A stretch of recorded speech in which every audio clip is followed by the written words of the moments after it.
तो आप क्या कोई सीरियल फॉलो करते हैं, कोई सीरियल आपको पसंद है जिसे आप देखते हैं? जी मैं देखता रहता हूँ। अब ये मुझसे डिटेल मत पूछिएगा क्योंकि हम यहाँ बैठे हैं सोनी के प्लेटफॉर्म पे। तो मतलब आप सोनी के सीरियल्स हमें भी बात देखते करनी हैं? पड़ेगी किसी और चैनल की तो थोड़ा सा अनौपचारिक हो जाएगा। अच्छा, सोनी का ही कोई शो अगर आप देखते हैं तो वो बताइए। सोनी के सब शो देखता हूँ अपना छोड़ कर। आपका फेवरेट एक कोई एक आपका फेवरेट? अभी अभी खत्म हुआ ना IPL, वो देखा। Fiction show? बड़े अच्छे लगते हैं। देवराना अमित जी, ये सवाल मेरा आपको है। Lipika, I am a freelancer. Anurag ji said that you are very demanding. Were you satisfied? Are you satisfied with whatever he made you do? And how much was it? Was the maximum satisfactory? अगर satisfied नहीं होते तो हम लोग यहाँ क्या कर रहे हैं? Obviously we have reached a stage where we found and discovered that yes, this is what we want to make, and everybody is in agreement with what we want to do. And as I said earlier on, this decision hasn't come just abruptly and very suddenly. There's been a lot of talk, a lot of debate, a lot of discussions, pros and cons discussed. And now it's time for us to get down to working and making sure that it works with the audience as well. And obviously we keep our fingers crossed until that happens. Sir, good evening. You earlier said that you took this decision without consulting to any of your family members or other people. Could you elaborate more on that? Yeah, when I was going to do KBC, everyone said you're making the biggest mistake of your life because you're reducing yourself from a 70 mm screen to something that is 25 inches, and that would reduce your stature. But you know, in a couple of months I'm going to be 71. अब stature कुछ बचा नहीं है मेरा, तो जो कुछ नहीं किया है उसको कर लेते हैं. But I just keep casually mentioning to them that, you know, I may be doing a serial, and fortunately they haven't asked me too many questions.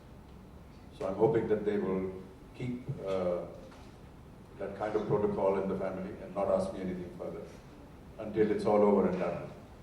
Sir, does this mean it will come as a surprise to them as well, this announcement? You know, I think my family has reached the stage where they've stopped, you know, expecting no surprises from me. Amitabh sir, मेरा नाम मधु है और मैं BBC radio से बोल रही हूँ। Sir आपके लेफ्ट में यहाँ पे मेरा सवाल ये है कि आजकल अगर हम बात करें टेलीविजन की तो काफ़ी बड़ा होता जा रहा है, जनता से मिलने का एक बड़ा माध्यम बन गया है और एक हमेशा टेलीविजन नई सोच को लेकर आ रहा है. तो मेरा सवाल यही है आप लोगों से कि आप लोग किस नई सोच को अपने सीरियल के जरिए लेके आने वाले हैं? इसके लिए हमें कहानी बतानी पड़ेगी और जैसा कि मैंने कहा कि अभी उसके ऊपर चर्चा करना शायद ठीक ना हो, लेकिन हाँ, टेलीविज़न बढ़ता जा रहा है और जिस तरह की हमारी आबादी है और जिस तरह से हमारी आबादी के ऊपर लांछन कसे जाते थे कि आपकी आबादी बहुत ज़्यादा है, इसको कंट्रोल कीजिए, मैं तो ऐसा समझता हूँ कि उस आबादी की वजह से ही आजकल जितने भी हमारे एंटरटेनमेंट या कंज्यूमर्स या इकोनॉमिक्स हैं वो सब उसी से उसको बढ़ावा मिल रहा है. तो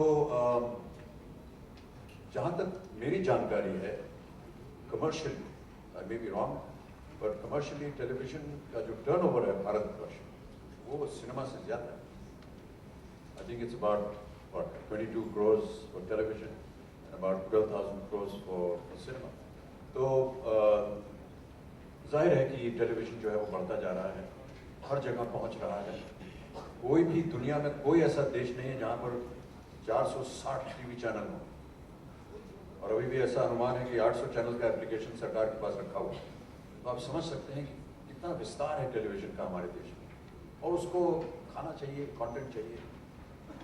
एक राक्षस की तरह वो खाता है खाना रोज, उसके लिए हमको पदार्थ बना करके देना पड़ता है. हम सोच रहे हैं कि हमारा जो पदार्थ बनेगा वो भी लोग देखें. हेलो मिस्टर बच्चन, मैं गरिमा गृहलक्ष्मी मैगजीन से. जैसे कि सभी जानते हैं कि आपके पिताश्री की लिखी हुई आत्मकथाएं विश्व प्रसिद्ध हैं, तो इस व्हाट इज नेक्स्ट में क्या हम टीवी के बाद आपकी आत्मकथा पढ़ने को मिलेगी? जी नहीं. क्यों, कुछ सोचा नहीं इस बारे में आप? जी नहीं, मैं नहीं समझता हूँ कि मैं इस लायक हूँ कि अपनी आत्मकथा लिखूं. अमित जी, टाइटल के बारे में कुछ बताना चाहेंगे आप? टाइटल अभी बन रहा है भाई साहब, और उसको हम लोग उसकी सूचना देंगे आपको जब ब्रॉडकास्ट है। और मेरा दूसरा सवाल ये है कि अनुराग की कौन सी कृति देख के आप उनके साथ काम करने को तैयार हो? जी, अनुराग की कौन सी फिल्म या तो कौन सा किस तरह का काम देख के आप उनके साथ काम करने को तैयार उनकी हो? जितनी फिल्में हैं वो सबको मैंने देखा है, और जो सबसे हाल ही में थी वो बॉम्बे टॉकीज, जिसमें मेरी एक छोटी सी भूमिका थी, और गैंग्स ऑफ वासेपुर। और साहब स्टार्टिंग के डेज में ऐसी कौन से धारावाहिक थे जो आप अक्सर देखा करते थे, अभी के नहीं, पहले दिनों में जब आप काफी बिजी रहते थे और काफी जगह की उन धारावाहिकों को देखते थे? ज़्यादातर मैं स्पोर्ट्स वगैरह देखता था, और ये थोड़ी सी पर्सनल बात हो जाएगी, क्योंकि मैं कहूँगा कि मैं अपने ही कंपनी का जो बना हुआ धारावाहिक था उसे ही देखता था। उसका नाम था देख बाय देख, हाँ अमित जी, और वो भी सोनी का ही शो था। हाँ अमित जी, सुनील दैनिक भास्कर न्यूज़पेपर से। सर भाई जैसे साहब 4-5 प्राणी और हैं, उनसे भी पूछ सकते हैं आप। मैं स्नेह जैसे भी जरूर पूछना चाहूँगा। पहले सर आपसे बोलिए, आप जिस किसी भी कार्यक्रम से या किसी फिल्म से जोड़ते हैं तो उसके लिए अपनी एक जुबान और कंटेंट को भी आप नियंत्रित करते हैं, ऐसा लगता है। तो क्या इस सीरियल के लिए आप अपना कुछ कॉन्सेप्ट आइडिया या कुछ ऐसी चीज़ें सुझाई हैं? देखिए, इस कार्यक्रम के लिए अनुराग सक्षम है, क्योंकि लेखन भी उन्हीं का होने वाला है, और बहुत से जो लोग लिख रहे हैं इस कार्यक्रम को वो भी बहुत सक्षम है। मैं ऐसा मानता हूँ कि अगर हिंदी में होगा तो सही हिंदी बोलनी चाहिए, प्रयत्न किया जाता है। हम सब में कहीं ना कहीं तो त्रुटियाँ होती ही हैं, और यदि मराठी में कोई देखें तो मराठी सही बोली जाए, गुजराती में देखें तो गुजराती सही बोली जाए, भाषा सही बोली जानी चाहिए, ऐसा मेरा एक अनुमान है, होना चाहिए। स्नेह जी आप बताइए, जब आपके पास अभी इतनी तैयारियां नहीं है तो ये जल्दबाजी क्यों इतनी बताने की? जी नहीं, जल्दबाजी बिल्कुल नहीं है, काम शुरू करने की जल्दबाजी बिल्कुल नहीं है।